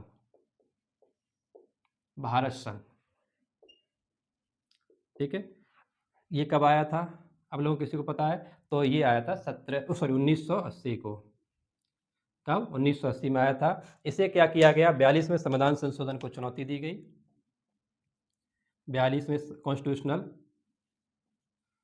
अमेंडमेंट को क्या किया गया, चुनौती दी गई, चुनौती दी गई, चुनौती दी गई। और इसमें जो शक्तियां बढ़ाई थी किसकी, आर्टिकल सी के तहत, इन्हें असंवैधानिक घोषित किया गया, है ना। इन्हें क्या किया गया कि सुप्रीम कोर्ट ने, कह सकते हो सुप्रीम कोर्ट ने आर्टिकल 31 सी के तहत बढ़ाई गई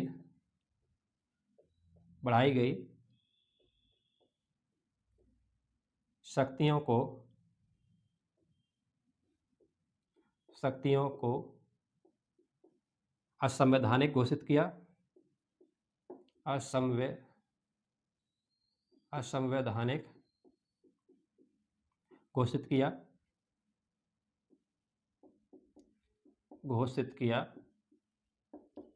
ठीक है। कैसा किया, असंवैधानिक घोषित किया, ठीक है, ध्यान रखना, कैसा, असंवैधानिक घोषित किया। लेकिन साथ में उसने 25वां संविधान संशोधन की जो निर्णय था वो बना रहा है ना। साथ में उसने 25वें संविधान संशोधन को जायज ठहराया, ठीक है। 25वें संविधान संशोधन को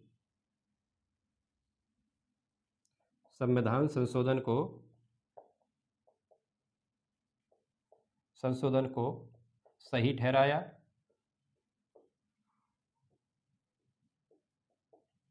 ठीक है, सही ठहराया। उनसे को 25वें संविधान संशोधन को तो ठीक ठहराया उसने, लेकिन कहा ये तुमने शक्तियां 42वें संविधान संशोधन में जब शक्तियां बढ़ा दी है उन्हें क्या है, ये असंवैधानिक है। ऐसा नहीं हो सकता कि सारे डीपीएसपी को लागू करने के लिए फंडामेंटल राइटों को ही प्रभावित कर दिया जाए, ये गलत हो जाएगा। फिर फंडामेंटल राइट का मतलब ही क्या रहेगा, है ना। और इसमें उसने बोला, किसने, सुप्रीम कोर्ट ने बोला, क्या बोला, अगर आपसे पूछा जाए तो एक बात और बोली थी, बस वो लिख लो। देखो, इसने बोला कि फंडामेंटल राइट और डीपीएसपी, यानी फंडामेंटल राइट और डीपीएसपी और डीपीएसपी दोनों एक दूसरे के पूरक हैं, दोनों एक दूसरे के पूरक हैं। ठीक है, कहने का तात्पर्य क्या है कि अगर मान के चलो कोई बात ऐसी आ रही है कि अगर निर्णय अगर होगा कोई, तो दोनों में क्या माना जाएगा, वो पूरक है। यानी कह सकते हो डीपीएसपी संवैधानिक अधिकार हैं, जो फंडामेंटल राइट हैं, उनके साथ मिलके काम करेंगे। ठीक है, अब ऐसा नहीं है कि मतलब कि आप डीपीएसपी को भी कम आंको, है ना, लेकिन हाँ फिर भी फंडामेंटल राइट ही ज़्यादा रहेंगे व्यवहारिक रूप से। लेकिन न्यायालय ने ऐसे कहा कि दोनों एक दूसरे के क्या है, पूरक है, क्योंकि देखो उससे व्यवधान खत्म करना था। ठीक है, अब आप लोग एक हेडिंग और डाल लो, बस 2 मिनट का खेल है उसमें। ठीक है, देखो मौलिक अधिकार और नीति निषेध तत्वों में अंतर, ये फाइनल है। ठीक है, इसके बाद कोई टॉपिक नहीं है इसमें डीपीएसपी में, डीपीएसपी खत्म हो जाएंगे वैसे ही आज। ठीक है, एक दिन थोड़ा ज़्यादा पढ़ लेना, कोई बात नहीं है। हम तो आपको दिख ही रहा है कितने दिक्कत हो रही है, उसमें भी हम आपको पढ़ा रहे हैं, तो इसका मतलब ये है आप लोगों को भी मेहनत करनी चाहिए, है ना। ठीक है, कोई बात नहीं, 10-5 मिनट ज़्यादा पढ़ लोगे तो क्या दिक्कत है। हेडिंग बनाओ, फंडामेंटल राइट और डीपीएसपी में तुलना।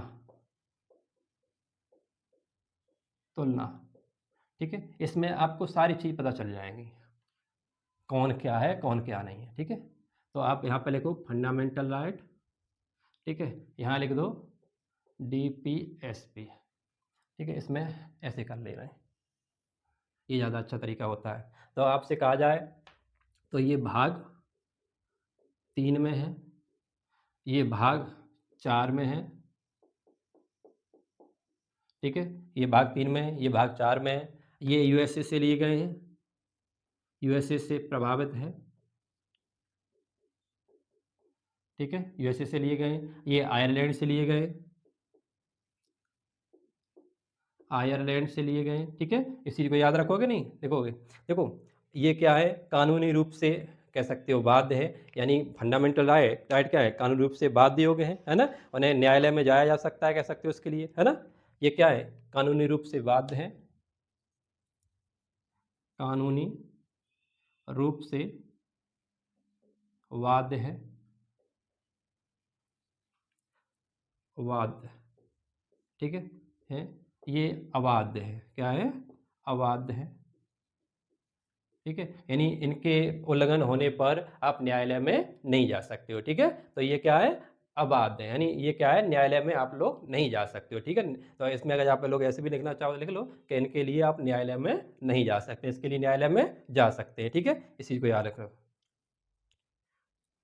नेक्स्ट लिखो, ये है कानूनी रूप से, अच्छा ये तो हो गया। ठीक है, नेक्स्ट लिखो, यह राजनीतिक,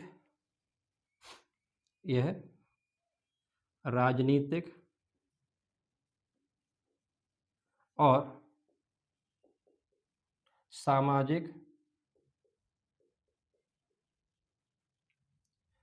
लोकतंत्र की स्थापना करते हैं,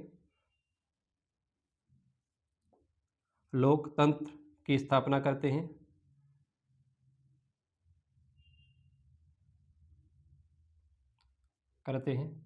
जबकि ये क्या करते हैं, सामाजिक और आर्थिक, सामाजिक और आर्थिक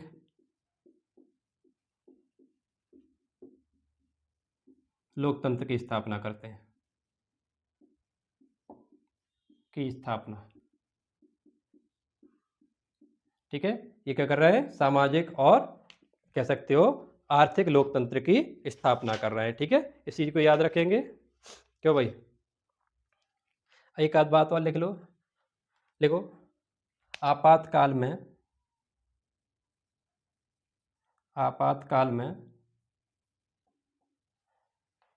में आर्टिकल 20 व 21 को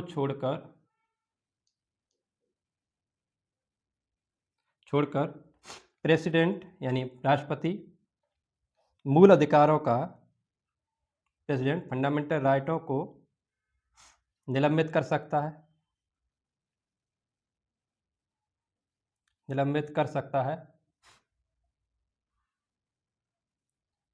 ठीक है, निलंबित कर सकता है, जबकि यह निलंबित नहीं होते हैं।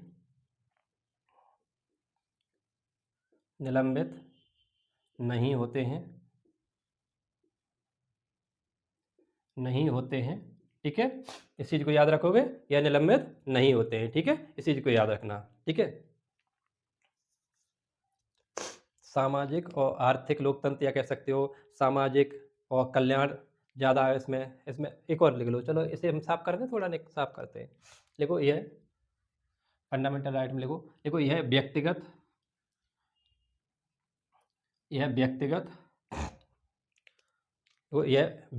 कल्याण को ज़्यादा महत्व देते हैं। यह व्यक्तिगत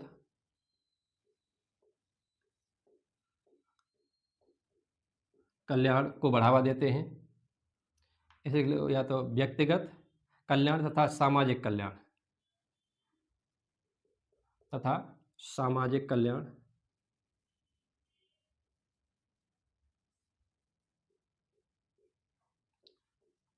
को महत्व देते हैं।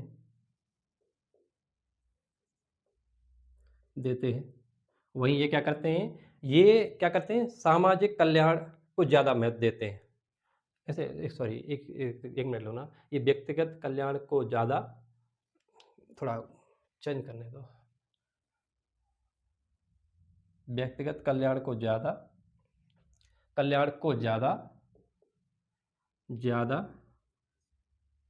तथा व्यक्तिगत कल्याण को ज़्यादा तथा सामाजिक कल्याण को कम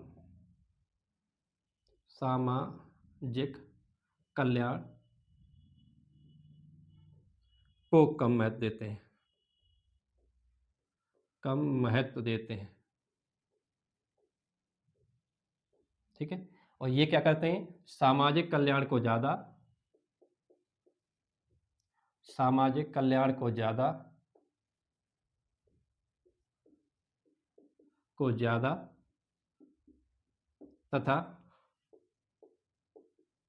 तथा व्यक्तिगत कल्याण को कम महत्व देते हैं। ठीक है, कम महत्व, ये चीज़ याद रखेंगे। क्या है, ये सामाजिक कल्याण को, क्योंकि ये समाज के बारे की बात ज़्यादा करते हैं, ये व्यक्ति के बारे की बात करते हैं। ठीक है, अगर आपसे बोला जाए कि फंडामेंटल राइट क्या है, सकारात्मक और नकारात्मक दोनों प्रवृत्ति के हैं। क्या है, यह सकारात्मक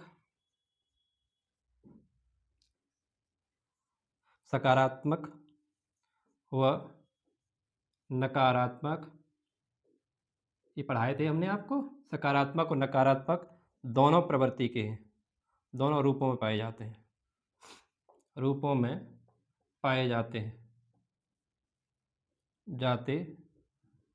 ठीक है, दोनों रूपों में पाए जाते हैं, जबकि ये क्या होते हैं, ये सिर्फ और सिर्फ सकारात्मक रूप में पाए जाते हैं। ठीक है, डीपीएसपी क्या होते हैं, सकारात्मक रूप में पाए जाते हैं,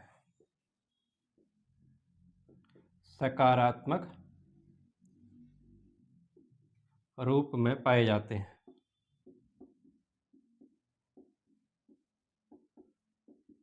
ठीक है, सकारात्मक रूप में पाए जाते हैं। ठीक है, इसमें याद रखो। नेक्स्ट लिखो, यह ऐसे लिख लो, फंडामेंटल राइट पर अनेक प्रतिबंध वो अपवाद है, ऐसे लिख लो, फंडामेंटल राइट पर अनेक, आपने देखा है ना, हमने पढ़ाया था एक आर्टिकल में, सब आर्टिकल एक कह रहा है मूल भावना, एक अपवाद की बात कर रहा है ना, फंडामेंटल राइट पर अनेक प्रतिबंध प्रतिबंध व अपवाद है। ठीक है, अपवाद हैं, लेकिन क्या है, डीपीएसपी में कोई अपवाद नहीं है ना, डीपीएसपी पे कोई प्रतिबंध नहीं है। ठीक है, इस पर कोई प्रतिबंध की व्यवस्था नहीं है। प्रतिबंध की कोई, ऐसे लिख लो, प्रतिबंध की कोई व्यवस्था नहीं है।